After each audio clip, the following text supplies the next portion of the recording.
Operation തൂഫാനിൽ കുടുങ്ങി കോൺഗ്രസ് പ്രവർത്തകർ. പെരുമ്പാവൂർ സ്വദേശി സലാം, ഹുസൈൻ, അബ്ബാസ് എന്നിവരാണ് 130 ഗ്രാം MDMA-യുമായി കാസർഗോഡ് നിന്ന് പിടിയിലായിരിക്കുന്നത്. പ്രതികളുടെ സമൂഹ മാധ്യമ അക്കൌണ്ടുകളിൽ മുഖ്യമന്ത്രിയുടെ ഒപ്പമുള്ള വീഡിയോകളുമുണ്ട്. കൂടുതൽ വിവരങ്ങൾ നൽകും റാഫി കരീം. റാഫി, സമൂഹ മാധ്യമത്തിൽ ഫോട്ടോ ഉണ്ടെന്ന് കരുതി അദ്ദേഹം മുഖ്യമന്ത്രിയുമായിട്ട് ഈ ഒരു പ്രതികൾക്ക് അടുത്ത ബന്ധമുണ്ട് എന്ന് നമുക്ക് സ്ഥിരീകരിക്കാൻ വേണ്ടി സാധിക്കുമോ? എന്തായാലും ഇവരെ ഇപ്പോൾ പോലീസ് കസ്റ്റഡിയിലാണോ? പോലീസിന്റെ തുടർ നടപടികൾ എന്തൊക്കെയായിരിക്കാം? ഈ ഒരു വിഷയത്തിൽ എങ്ങനെയായിരിക്കാം ഇനി ഓപ്പറേഷൻ തൂഫാൻ ആഞ്ഞു വീശാൻ വേണ്ടി പോകുന്നത് എന്നൊരു ആകാംക്ഷ കൂടി നമുക്കുണ്ട്.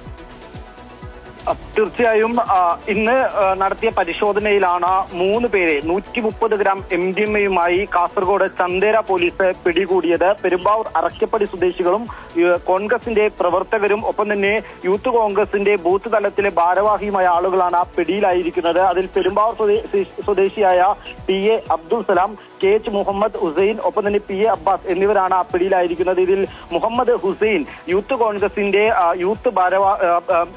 ബൂത്ത് തലത്തിലെ ഭാരവാഹി കൂടിയാണ് എന്നുള്ള വിവരമാണ് ലഭിക്കുന്നത്. ഒപ്പം തന്നെ ഇവരുടെ സമൂഹ മാധ്യമ അക്കൗണ്ടുകളിലാണ് മുഖ്യമന്ത്രിയുടെ വീട്ടിലെത്തിയതിന്റെ ദൃശ്യങ്ങളും ഒപ്പം തന്നെ ഈ പ്രതികളിൽ അബ്ദുൾ സലാമിന്റെ വീട്ടിലേക്ക് മുഖ്യമന്ത്രി VD സതീശൻ എത്തിയതിന്റെ ദൃശ്യങ്ങളും പുറത്തു വന്നിരിക്കുന്നത്.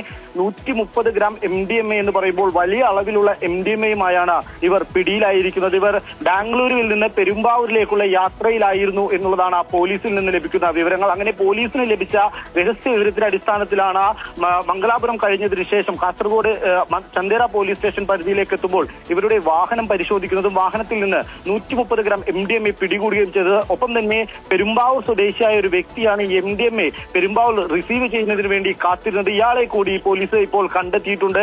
ഇയാളെ കൂടി ഇപ്പോൾ ചന്ദേര പോലീസ് സ്റ്റേഷനിലേക്ക് എത്തിക്കുന്നുണ്ട് എന്നുള്ള വിവരമാണ് ലഭിക്കുന്നത്. ഈ പ്രതികളായ ആളുകളെ ഇന്ന് തന്നെ അറസ്റ്റ് രേഖപ്പെടുത്താനുള്ള നീക്കങ്ങളിലാണ് നിലവിൽ പോലീസ് ഉള്ളത്. ഒപ്പം തന്നെ ഇതുമായി ബന്ധപ്പെട്ടുകൊണ്ട് കൂടുതൽ ആളുകൾ ഉണ്ട് എന്നുള്ളതാണ് പോലീസ് സ്ഥിരീകരിക്കുന്നത്. കാരണം ഇത്തരത്തിൽ 130 ഗ്രാം MDMA ഇവർക്ക് എവിടെ നിന്ന് ലഭിച്ചു, അത് പെരുമ്പാവൂരിൽ എന്തിനെത്തിക്കുന്നു, ചില്ലറ വിൽപ്പനയ്ക്കടക്കം ആരൊക്കെയാണ് പ്രവർത്തിക്കുന്നത്, ഈ നെറ്റ്വർക്കിന്റെ വലിപ്പം എത്രത്തോളമാണ്, തുടങ്ങിയ അന്വേഷണങ്ങളിലേക്കാണ് നിലവിൽ പോലീസ് കടക്കുന്നത്. ഇത് മുൻപും ഇത്തരത്തിൽ ലഹരി കടത്തിൽ ഇവർ പങ്കാളികളായിട്ടുണ്ട് എന്നുള്ളതാണ് നിലവിൽ പോലീസ് സംശയിക്കുന്നത്. അത്തരം അന്വേഷണങ്ങളിലേക്കാണ് ചന്ദേര പോലീസ് കടക്കുകയും ചെയ്യുന്നത്.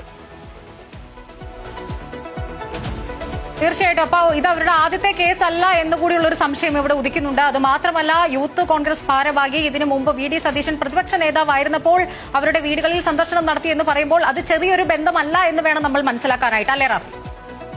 തീർച്ചയായും ഈ സമൂഹ മാധ്യമങ്ങളിൽ അടക്കം ഈ മുഖ്യമന്ത്രിക്കൊപ്പം മന്ത്രിമാർക്കൊപ്പമുള്ള ദൃശ്യങ്ങൾ പ്രചരിപ്പിക്കുന്നതിലൂടെ ഏതെങ്കിലും തരത്തിൽ ഇവരുടെ ഈ ഇടപാടുകളിലേക്ക് ഇവരെ കൂടി സ്വാധീനിപ്പിക്കാനുള്ള ശ്രമങ്ങൾ, അതായത് ഇവരുടെ ഇത്തരത്തിലുള്ള ഈ ബന്ധങ്ങൾ കൂടി ഉപയോഗിക്കാനുള്ള ശ്രമങ്ങൾ നടന്നിട്ടുണ്ടോ എന്നുള്ളതാണ് ഏറ്റവും പ്രധാനപ്പെട്ട ഒരു കാര്യം. ഒപ്പം തന്നെ ഇത്തരത്തിൽ സമൂഹ മാധ്യമങ്ങളിലൂടെ മുഖ്യമന്ത്രിയുടെ ഒപ്പവും ഒപ്പം വ്യവസായ മന്ത്രിയുടെ ഒപ്പമുള്ള ദൃശ്യങ്ങൾ പ്രചരിപ്പിക്കുന്നതിലൂടെ ഈ ഉദ്യോഗസ്ഥരെ അടക്കം സ്വാധീനിക്കാനുള്ള ശ്രമങ്ങൾ അല്ലെങ്കിൽ അത്തരത്തിലുള്ള ദുർവിനിയോഗത്തിനുള്ള ശ്രമങ്ങൾ നടത്തിയിട്ടുണ്ടോ എന്നുള്ളതാണ് പ്രധാനമായും പരിശോധിക്കപ്പെടേണ്ടത്. ഒപ്പം തന്നെ ഇവർ ഇത്തരത്തിൽ ഈ 130 ഗ്രാം MDMA-യുമായി കേരളത്തിലേക്ക് വരുമ്പോൾ ഇവർക്ക് മുൻപ് നടത്തിയിരിക്കുന്ന ഇടപാടുകൾ, ഇവരുടെ സാമ്പത്തിക ഇടപാടുകളുടെ സ്രോതസ്സുകൾ അടക്കമുള്ള കാര്യങ്ങളിൽ പോലീസ് ഇനി അന്വേഷിക്കേണ്ടതുണ്ട്. കാരണം ഓപ്പറേഷൻ തൂഫാന്റെ ഭാഗമായി കേരളത്തിൽ വലിയ ലഹരി വേട്ടയാണ് പോലീസ് നടത്തുന്നത്. കഴിഞ്ഞ ദിവസങ്ങളിലെല്ലാം പോലീസ് ലഹരി വേട്ട വളരെ മുന്നോട്ട് കൊണ്ടുപോകുന്ന ഒരു കാഴ്ച കണ്ടു. പെരുമ്പാവൂരിലടക്കം ബംഗാളിൽ പോയി വളരെ ഗംഭീരമായിട്ട് തന്നെ ഓപ്പറേഷൻ തൂഫാൻ അങ്ങനെ മുന്നോട്ട് പൊക്കോണ്ടേയിരിക്കുകയാണ്. അതുകൊണ്ട് തന്നെ സ്വന്തം പാളയത്തിലെ ആൾക്കാർ ഇപ്പോൾ കുടുങ്ങിയിരിക്കുന്ന സമയത്ത് എങ്ങനെയായിരിക്കും ഇത് കോൺഗ്രസ് അല്ലെങ്കിൽ ആഭ്യന്തരമന്ത്രി ഡീൽ ചെയ്യാൻ വേണ്ടി പോകുന്നത് എന്ന് വരും ദിവസങ്ങളിൽ നമുക്ക് കണ്ടറിയാം. Big TV without fear or favor.